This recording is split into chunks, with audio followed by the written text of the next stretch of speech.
Welcome back to the channel. Here we are again with the drop axle jig. Since I got the welder, I decided to take some time to address some of the issues I was having. And I'm pretty happy with the way everything came out. So now I'm going to attempt to make a drop axle for the Rat Rod Roadster. But just let me take you in and I'll show you how everything turned out, and then we'll proceed with getting this thing dropped. So previously I had had some issues with this spindle that I had welded onto here separating from this upright post, and I was able to just re-weld it. And for everyone that commented that I wasn't cleaning the material good, yeah, there was probably some truth to that too, but in the end, it was really just the welder was not strong enough to weld this thick of material, which it's only about maybe 3/16 of an inch thick, but still a 90 amp welder can't do that. So anyway, I got everything set up, and if you haven't seen the previous video, go take a look at that to see how I made this jig, and that way you can get caught up with that. I really want to do this in real time because I want you guys to see exactly how long this took, just like I did with the wishbones, because I think a few videos that I've watched, they didn't show it in real time. So if anyone is trying to do this at home, they can see like, yes, this does take a little bit of time, but you will get there. But yeah, that's pretty much it. So I'll set you guys up on the tripod. I'm going to get the torch set up, and then I'll begin heating and dropping. So I think the most important thing that I've learned in doing stuff like this is just take your time. It's not going anywhere. Yeah, it might be difficult dealing with a lot of heat all at once, but the most important thing is just make sure you get everything heated well and take your time doing this, because if you rush, that's when you break stuff and you end up stretching out and ruining the jig, which I did last time, but that was because of the welds. But anyway, I'm just going to take my time, get the things lit up, and go from there.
Okay, so I stopped because I see I'm just bending that bolt that I put there. But good opportunity just to check and see how everything's looking. It's looking pretty good. I just got to get this apart now because we can't have that. Okay, so I got something a little bit better. This is just a punch that should be made out of hardened steel. So that should, pretty sure that would be strong enough to carry the weight of this. So I'm just going to continue.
almost there. I just gotta jack this up a little bit more.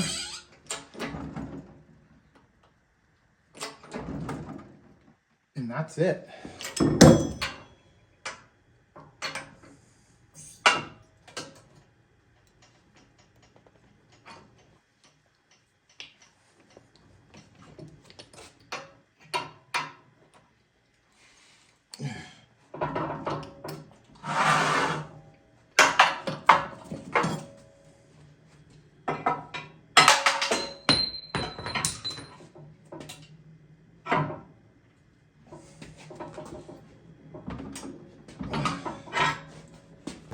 So you couldn't see from here. Oops.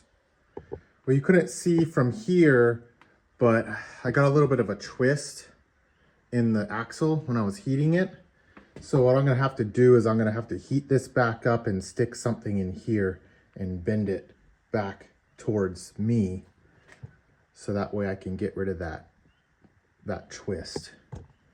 Let's see, but it'll be pretty easy to know when I got it out because those steels will be parallel. So I ended up setting up this ladder with a drift and a piece of pipe, and I'm gonna stand on the ladder while I'm heating, and then I'll be able to get leverage on that pipe and bend everything this way. That way I can get the twist I accidentally put in out.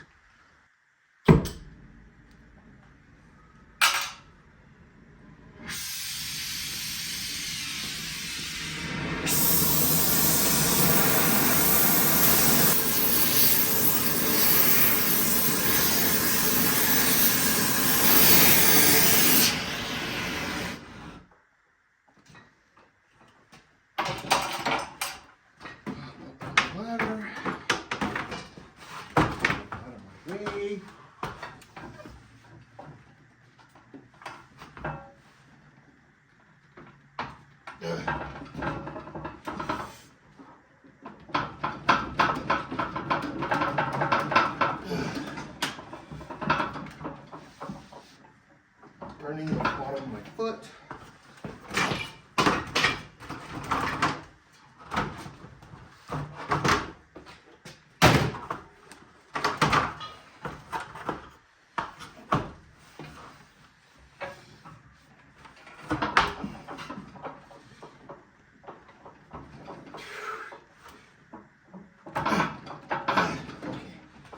I gotta get some more heat on that. Almost got the twist out of it though.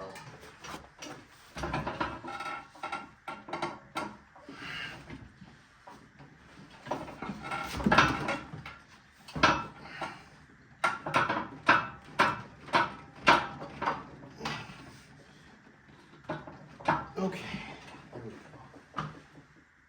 All right, that's good. So you can see I got that back to level.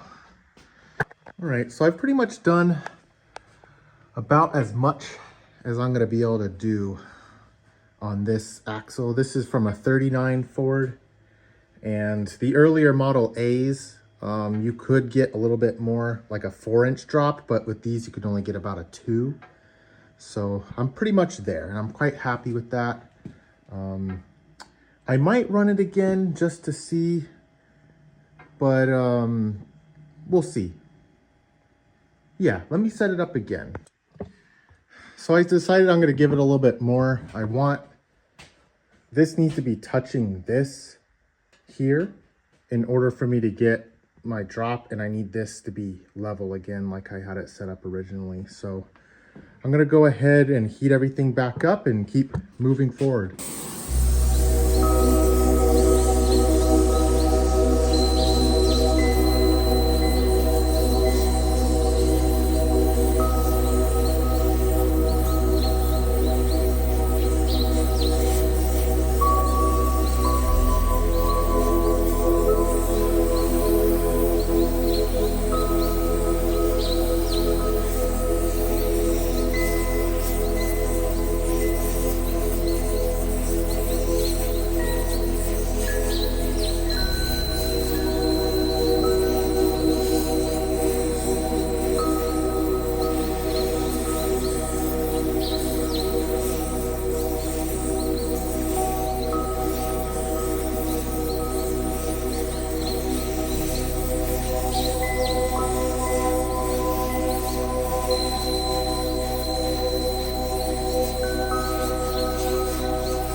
just gonna let that cool off.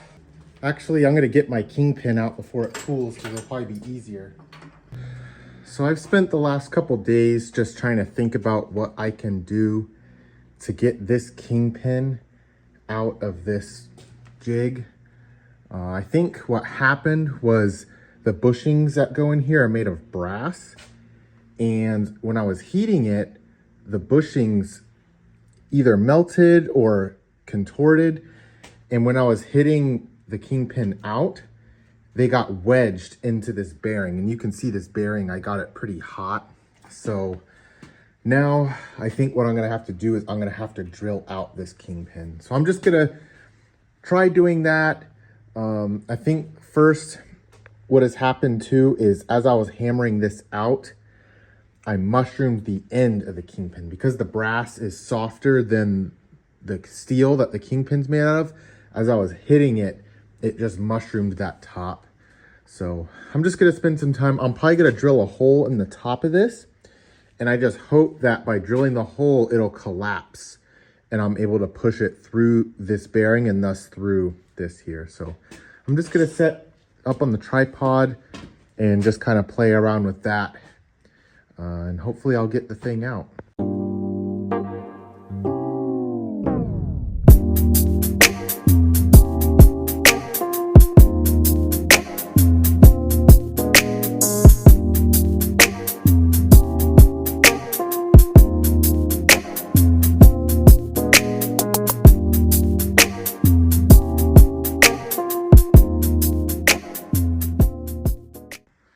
So finally was able to get that out. I just set the axle over there for now. The kingpin flew over here. And yeah, I was able to drill out the end and just hammer it out. But I guess it did get a little bit bent and that's why it got stuck. That's why it got stuck in there. So anyway, I have another set of kingpins that I can use for this jig. But that's all the time I have for today. So I'll probably get back at it sometime later this week. Hey guys, so it's quite a few days later, and last time I was filming, I was able to get that kingpin out, but I had damaged the bushings inside of the spindle. So I'm gonna have to press new ones in, and these bushings rather, are a little bit smaller, or they're made so that the kingpin, this is a new kingpin, they're made so that they're a little bit smaller than the kingpin and you're supposed to ream them out. And since I do not have the proper reamer, I'm just gonna use my brake hone to just sand the inside of this or hone the inside of this out. Because I'm not really looking for it to be perfect. I just want these bushings to go in so I can use the jig again. So I'm gonna go ahead and work on that and get everything set up so that I can do the other side of this axle.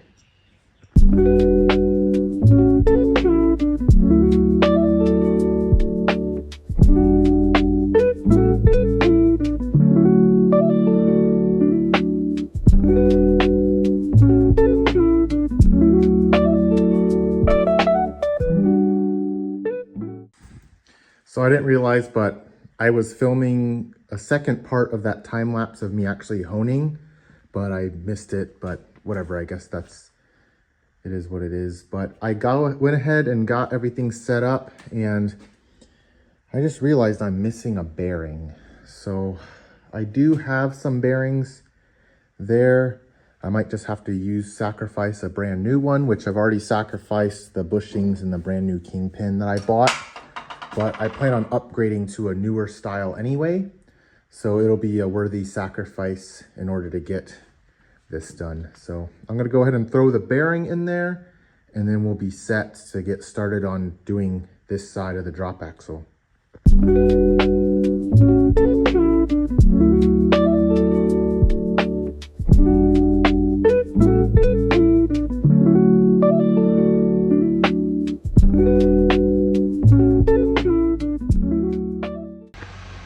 So back in the garage, I was able to get the pin. I don't remember what I filmed last time, but I was able to get a new pin in here with the new bearing. And yes, I'm gonna probably ruin it this time around, but now I'm ready to do the other side of the axle. So I'm just gonna send it, and I know I did the other side and I did real time, but this time I'm just gonna do a time lapse because that took a long time and it was probably boring. So anyway, I'm gonna set up the camera and just time lapse myself doing this side.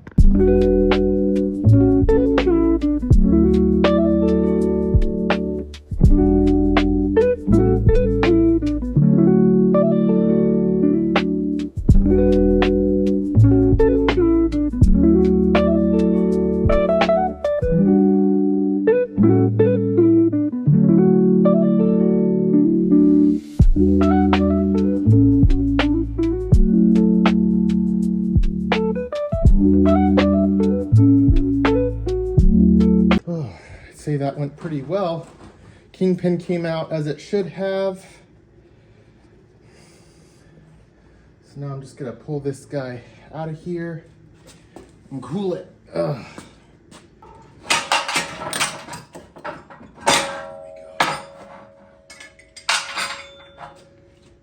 we go. So this axle's been cooling now for like half an hour.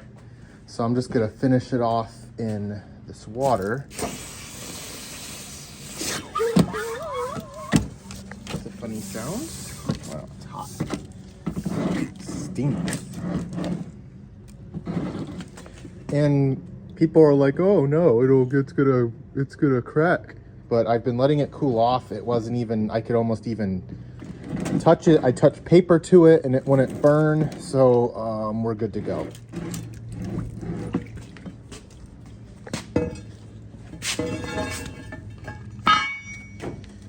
And there we go. Original Ford drop axle.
So we finally did it, got the drop axle completed.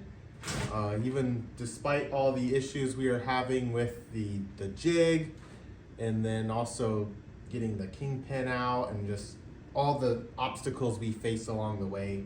Yeah, we could have just bought one, but we were able to use what we had and make it ourselves. So anyway, I know this video was probably kind of long, but you know, I just wanted you guys to see, you know, how much work went into making this, and also if you wanted to do it for yourself, understand really what it takes. And it's not too difficult, you know, if you have the tools to do it. People were doing this back in the day, in the early hot rod days. This was a common practice, so it's cool to kind of flash back to the way things were back then and kind of replicate it ourselves. So anyway, thank you guys for watching this video, and please like and comment what you thought, and look forward to seeing you in the next one.